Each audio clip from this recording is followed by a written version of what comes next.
everybody? It's your boy Real back with another review, man. Yo, this is Game of Thrones Season 2, Episode 8. Oh, yeah. Oh, yeah. This one was another goodie. No action. No action needed. All right? But still, though it lacked physical action, we still somehow got violence. And a lot of people chose it. Right?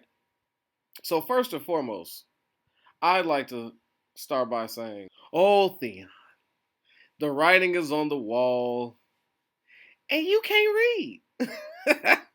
His sister showed up to Winterfell, said, all right, pack your shit, bro, we gone. And as the spoiled little brat he is, no, I took Winterfell, it's mine now. And you could tell Theon is a child. Such a child this episode.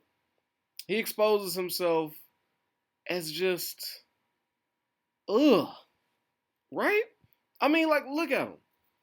He was a captor of the Starks at Winterfell, secretly despised them, knew he was a prince in other lands. He probably gassed up the Greyjoys and the Iron Islands way beyond exactly what it is, way beyond what we know it to be. Right? So his sister comes and tells him, look, man, you just murdered the only people that would keep you alive. Everybody here on the North wants you dead for what you did. So you fuck this because you're an idiot. And now it's time to go.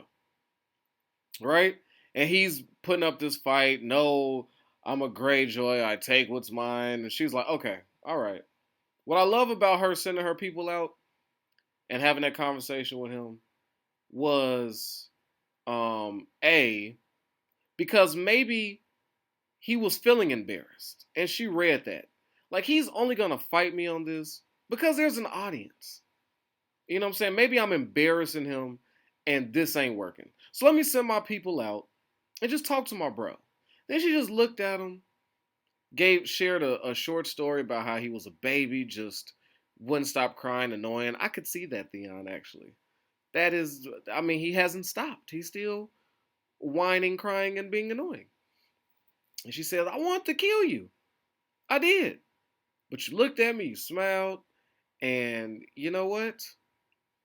I don't want you to die so far from home, like, not away from the water. So, you know, I hope you meet us there. I hope you meet us back at the crib, man. Because she was like, you know what? It's going to be his free will, but I'm going to do this. And he felt her love, but still rejected it because he's Theon, right? We all know that was a smart move that she presented to him. Yeah, bro, run. You did. You made your mark. You did your first hostile takeover. You know what I'm saying? You might even got a crew that respects you a tad bit. Way more than what you came in the game with.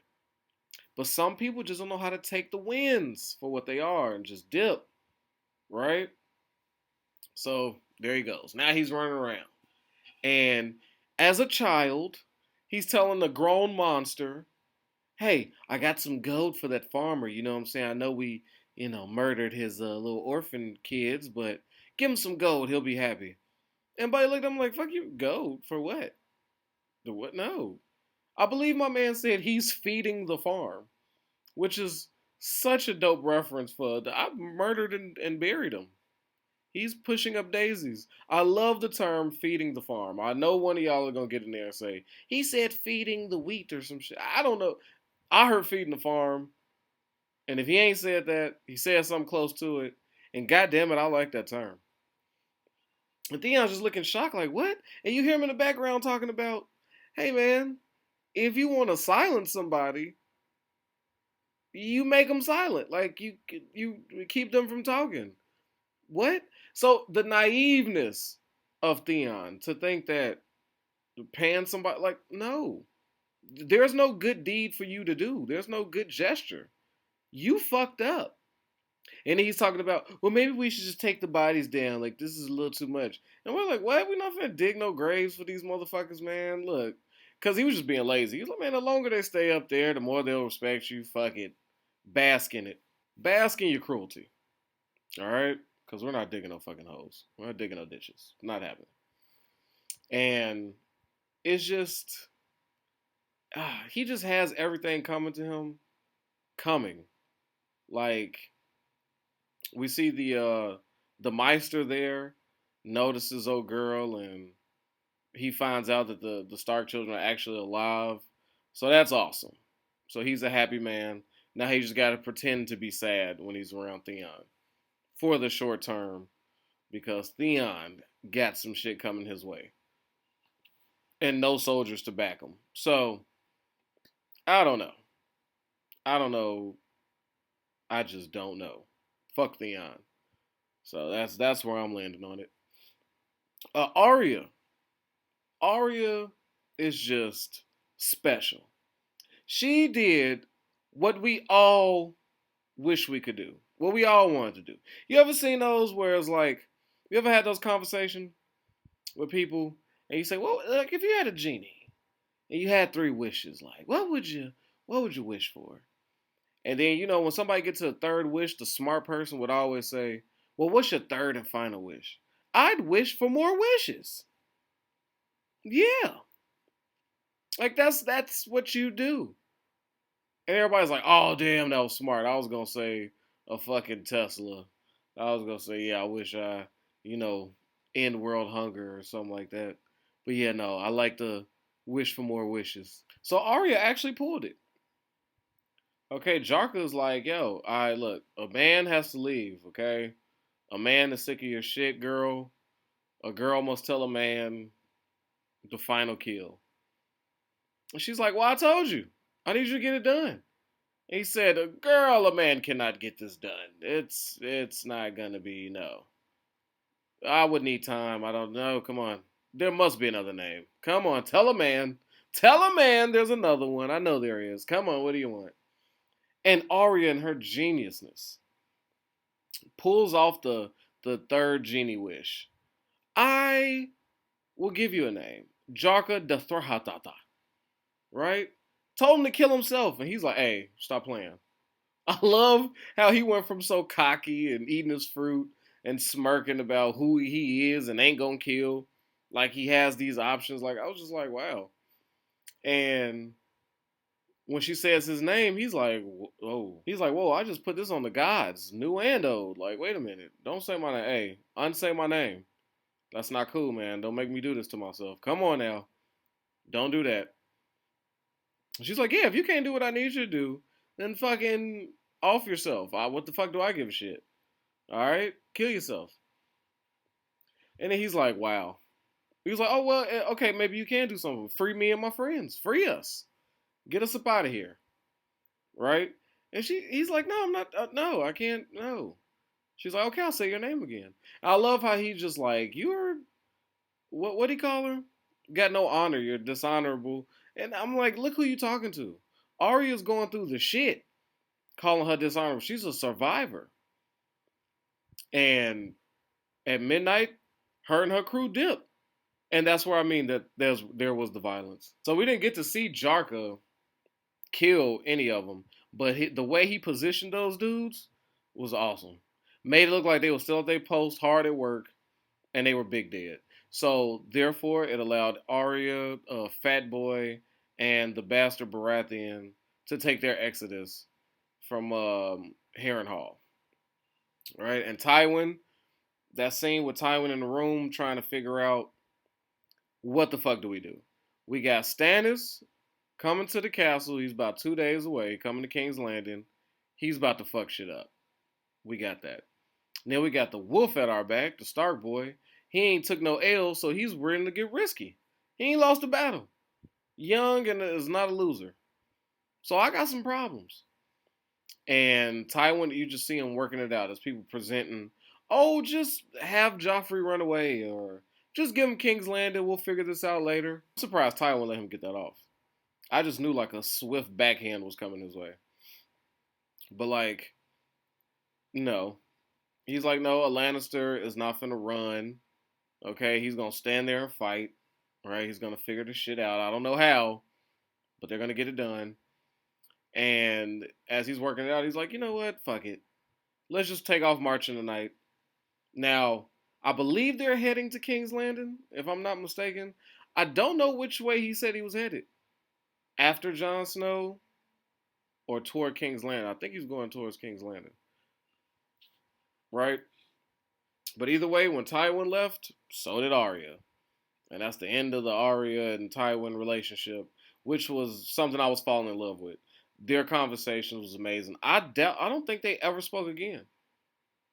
Yeah, I'm almost positive. Like, so that's what's great about this show.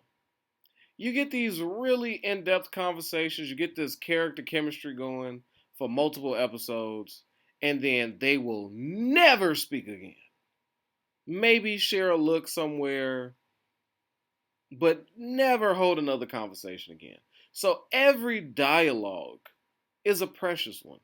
Because you don't know who's going to get fucking murdered, who's going to split and go across the land, who's going to go across the world. You don't know the outcome. So you get that feeling, right? That's what makes a dialogue so great. Because you never know when you're going to get it again. Like, you're going to get violence all the time like that. You know, watch people get killed, do some wild shit. That's going to always happen. But interaction and laughing at the banter between two or more people, characters and shit, you know, it could just, be forever missed. So that's why it's so good. So that's the end of the Arya and Tywin's tale, which saddens me. I like those two together. Where else we at? How about Jon Snow? There's not much to talk about. Ingrid saved his life from the Lord of Bones, which I think is a tough ass name. That's hard. And his outfit was equally as hard. Right? So he wanted to gut him. Ingrid stepped in, said we even. So Snow's alive, but his boy that he was rolling with, not so much. They was just talking about how they couldn't wait all the things they would do to this motherfucker if they got his hands on him. So he knows what his future is looking like. But at the same time, Sam and them out there shoveling places to take a shit found some dragon stone, some obsidian, right? And it was there. It was like, I think what the other dude say. He said, yeah, they left it. It looked like they left it there for somebody to find. And I just thought it, odd that in all that land, all that snow, that you just dig and all of a sudden that's going to be there. It's almost like this shit is preordained. And, Sam is studying it, but we know what the dragon glass is for. We know what it goes for. It's for murder. White Walkers. And it was a whole treasure chest full. So, keep giving us hints of the impending White Walker action coming. Oh, Robb Stark. Let's go ahead and head over there to Robb Stark. Let's check in with him and his people. So he comes back and finds that his mom did yet another dumb ass thing. Goes behind his back, freeing Jaime Lannister after he was just out flirting with his new little thing. Freedom. And her excuse was, well, he's got Arya and Sansa, so if I give him Jaime, we'll get your sisters. Because Bran and them is already, like, they just been kidnapped, right? Theon took over Winterfell. I need some more kids. Okay? I only got you at this point. So, here, his life doesn't buy anything, but there, it may get me my daughters back. So she realizes there's a high chance that she just gave up the number one prisoner for maybe nothing. She herself recognizes it. And I'm like, ooh, she's so fucking stupid. Because only dumb people make a dumb gamble without anything to show for it. I would at least say, look, I will give you Jaime if you give me one of my daughters back. Just give me one, release the other one. Good faith offer, something. She didn't get shit in good faith. All she did was get the promise of Littlefinger, who promised to help them, but murdered her husband. Well, not murdered, but, got him captured. Already turned his back on her. And this is who she trusts, right? God. Not just to hide him. See, what would have made her smart? Because I know what you're thinking. You too hard on Catelyn, real. Like, those people would have murdered Jaime, and then they could have murdered Sansa. We know they ain't got Arya, but if they did, they would have murdered her. So it was good in a way that she didn't kill Jaime. Didn't leave him there because the troops would have got him and killed him. I agree with you. And I think that would have been a dumb move to kill Jaime. Agreed. But if you were so fearful, right? If you were so fearful of this and you wanted Rob to come back and sort shit out and present your case to your son, what she should have did was have Brienne run off and hide him until Rob returned. Then she could be like, no, they didn't run away. They're hiding out. Your camp wanted to kill them, okay, and we need them to get your sisters. So I'll give you the location to go pick up Jaime. But I needed you back here because the troops were fucking losing their mind. Then there would have been no issue. You see how simple that is to just use your brain? Like, I literally just came up with that right now, off the top of the dome. I don't understand. I don't understand. So now and then when Rob says, you've created discord in my company, that's a key line. Discord is a very mild way of putting it, my man. Because you, sir, have created discord. She has created total fucking calamity, is what Catelyn Stark did.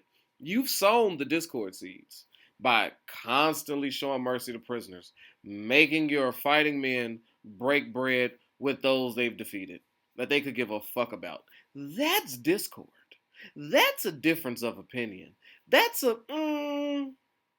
Rob is really fucking annoying when it comes to saving lives, man. I'm not gonna lie to you. I say we just kill these fuckers and be done with it. Because I'd like to eat more food. Instead of feeding this piece of shit, wasting my calories on building these motherfuckers larger and more comfortable prisons. I'm not. That's discord, Rob. What your mom did? No, she sat an atom bomb right in your lap. Because where is Angry Man's justice? He comes in there screaming about, and I have to support him. I have to support him. I don't know what lord of the land he's in. I don't know his house. I fucking don't know his name. I just call him Angry Whitebeard. And I feel him on a spiritual level. It was like he wanted to say, bitch, what? Like that, I felt that. Like he was speaking noble anger. All I heard was, bitch, what? Let me get this straight. So, you scared for your imprisoned kids?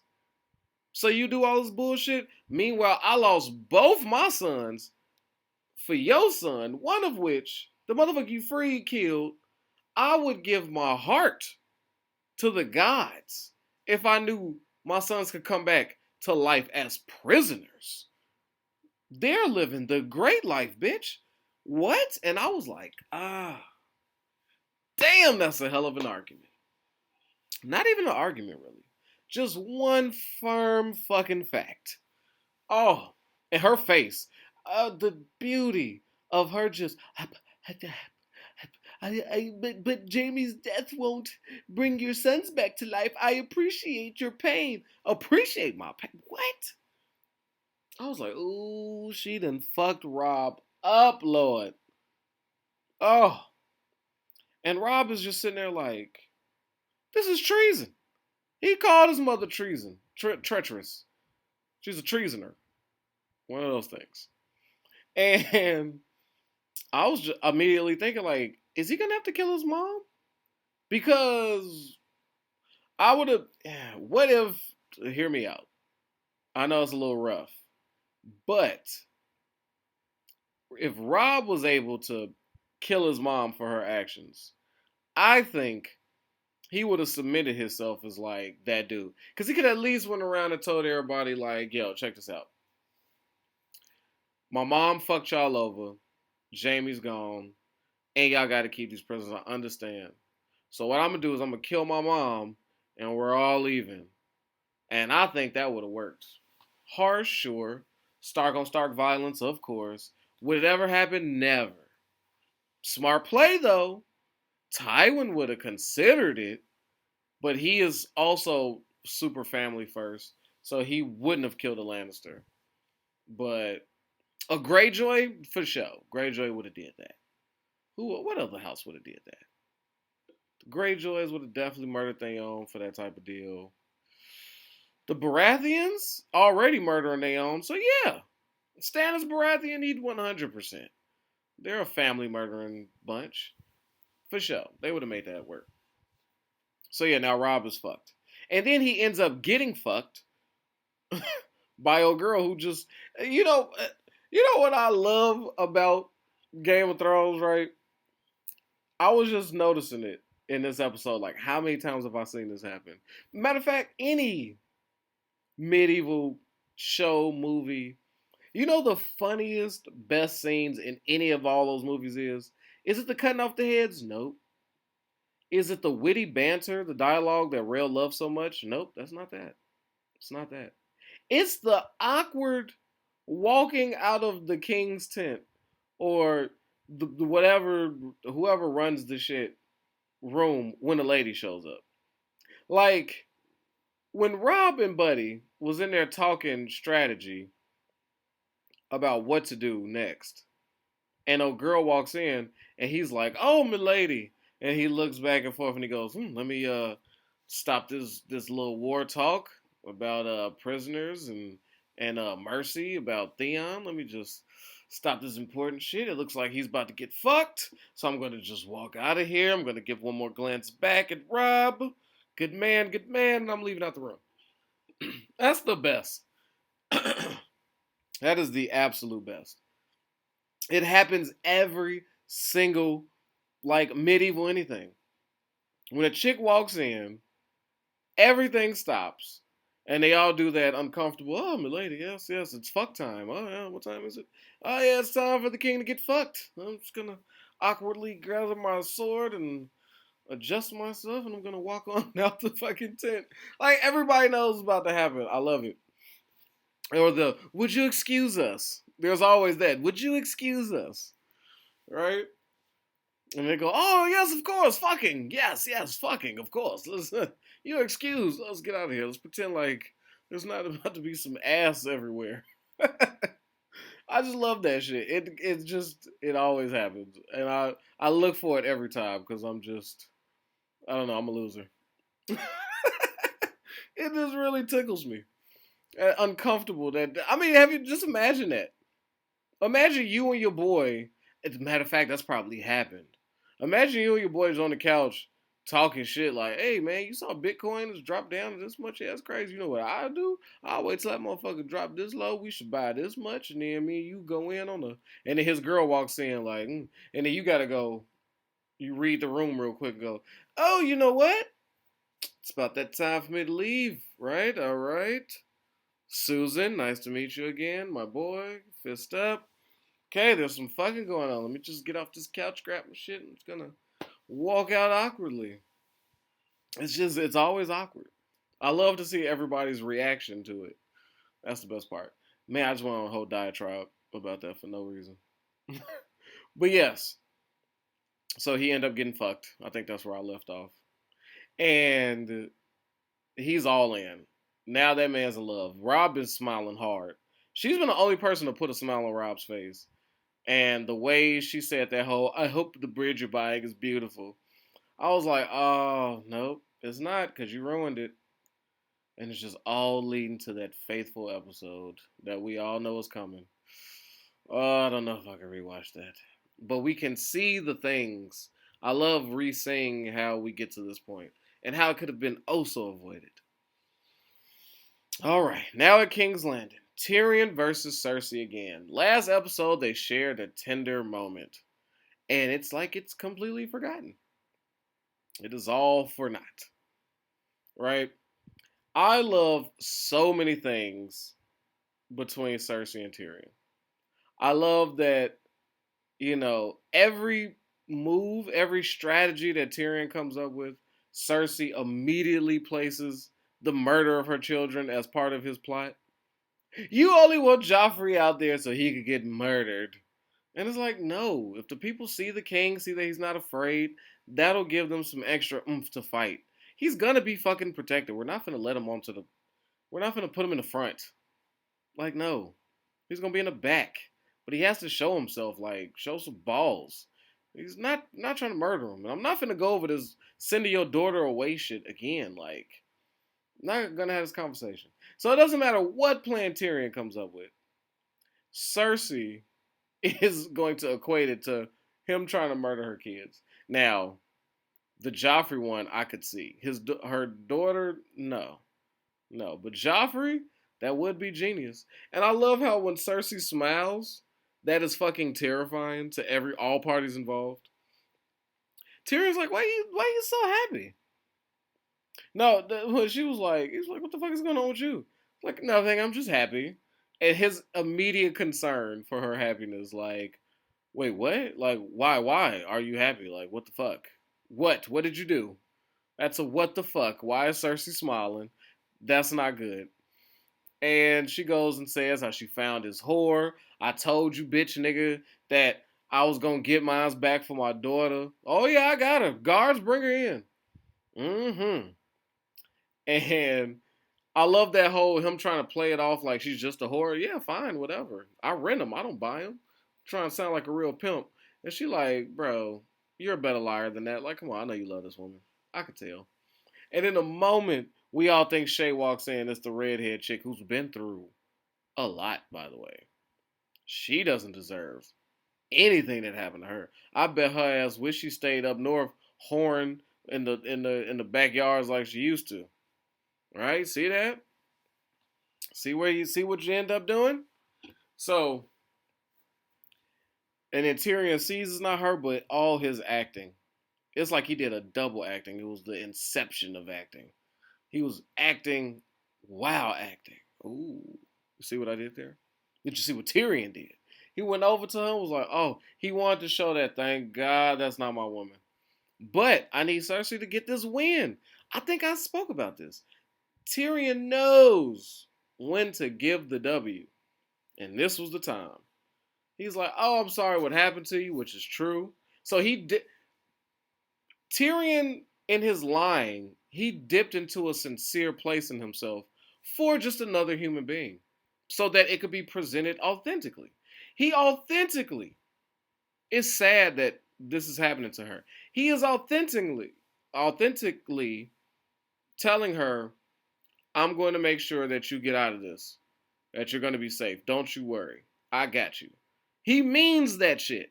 He's going to get her out this jam. It's not for his woman, but it's sincere enough. And I love how in her confusion, she's like, okay, just don't forget about me. And it's like, yes, that was the perfect words. And he was like, I would never. Then he has to come back and stomp around like he's mad. And then gives her the same threat that she gave him. Like, oh, I'm going to get you back. When you taste joy, it's going to turn into ash into your mouth. I was like, oh, okay. Then he runs to his love, Shay, and shared that also sweet moment where they claimed each other as their own and their bond just got tighter. I was like, I love that moment. I love for Tyrion. Tyrion deserves love. I enjoyed that. And then Tyrion, Bronn, and Varys. Oh, that was a great scene. That was a great scene. That conversation. That here's Tyrion looking through old books, looking at prior sieges. He's never been a part of a siege. He has no idea. He's a man of reading, right? He looks, he strategizes, he's trying to learn from mistakes. He's trying to plot and plan the best he can, but he doesn't have a war council. It's just him, Bronn, and Varys. And I love how Bronn breaks it down to him, like, bro, when he found out about how the thieves all got just murdered, got taken away, like, I thought we talked about this. And then Bronn had to break it down, like, Bronn, Tyrion has yet to give Bronn his credit. He may talk plain. He may be about murder, money, and ass. Probably not in that order. He probably like money, murder, and then ass. So that's what he wants. And he really underestimates his genius. Bronn is like, okay, because you're a simpleton. You think I'm just taking thieves just because I'm like, let me clean up the streets. No. In a siege, okay, food becomes gold. People will eat their own babies. I've seen poor eat their own poor. And rich women give up their diamonds and gold for fucking potatoes. Right? And who are the people that will have all the food once the siege starts? You guessed it, the thieves. The thieves will rob everybody of their food and come out the most powerful people inside the wall. So yes, I'm eliminating them before they even show their head. And Varys is like, your man is good. He's got a point. And then Tyrion immediately goes, holy shit, these things are accurate. And I'm like, damn, sieges sound terrible. Like, I play strategy video games. I wish I did, I wish it was that in-depth, realistic strategy shit. Oh, do you want to eat your own baby? And it's like, is that an option? That'd be crazy. I definitely had to, I click no. I couldn't even do it in the virtual world. But it really presents you with like what a siege truly is, what it means to be locked in and trying to all you're trying to do is, outlast the other side. So, wow. And right there, Tyrion is like, okay. So he knows everything. So he knows the weakest part of the wall. So Tyrion is guessing where he's going to attack. And he says the mud gate. That's where he's headed. Now that I know that, it's time for some pig shit. Pig shit means AKA dragon fire. Right? Because even with dragon fire, and so we know one thing. They're not going to be flinging it. Because Bronn told them, hey, you fling fire, somebody gets shot, the fire burns, we die in here a fiery death. So no. So now, since he knows where it is, Tyrion has an idea of how to use the dragon fire because you have to guess where they're going to attack for whatever he's going to plan to work. So this is where Tyrion comes in. And I love the conversation between him and Varys where they wish they could speak openly to each other, but they can't because they both just respect each other's game. And he is the best hand, like I said. And yes, Tyrion enjoys playing the game. He loves it. And he plays it the best that I've seen next to Varys. So there's that. Also speaking about sieges, we see where Sir Davos and Stannis' bromance came from. I thought that was a great piece of information. So Stannis was supposed to be holding down a place that Robb told him to hold down, and he wasn't able to leave for seems like a long time. And they were too, like a siege, were considering eating each other, right? And in comes the Onion Man on his little black sails that bust through and brought onions and beef stew for everybody to eat. So he basically saved Stannis' life. And that ingratiated him, and and in return, he's raising Sir Davos up his ranks, talking about, hey, I promise you hand to the king. And I think Sir Davos will make an excellent hand, but probably not because he's too noble. Like, he'd probably be another Ned, so I don't know how well he'd do, but he deserves all good things in life. I like Sir Davos, like, for sure. But now we see why they're so committed to each other. This episode, like, you never knew where they met, why Stannis chose him, an ex-pirate, but now we know. He saved him and his wife's life, so that'll typically do it. And that'll do it for this review. Until next time, protect your health, yourself, your wealth, man. Your boy Rell's out of here. Peace. Yo, I know I don't need no introduction, but y'all know who it is, man. It's your boy Hollywood Rell, and I appreciate you for sliding through and watching these videos, but you know what I need from you? Alright, if you ain't already, I need you to like this and subscribe this, man. We at 1,000 trying to get to 2, alright? Push it for your boy. Get them algorithms up. So when it come to that subscribe button,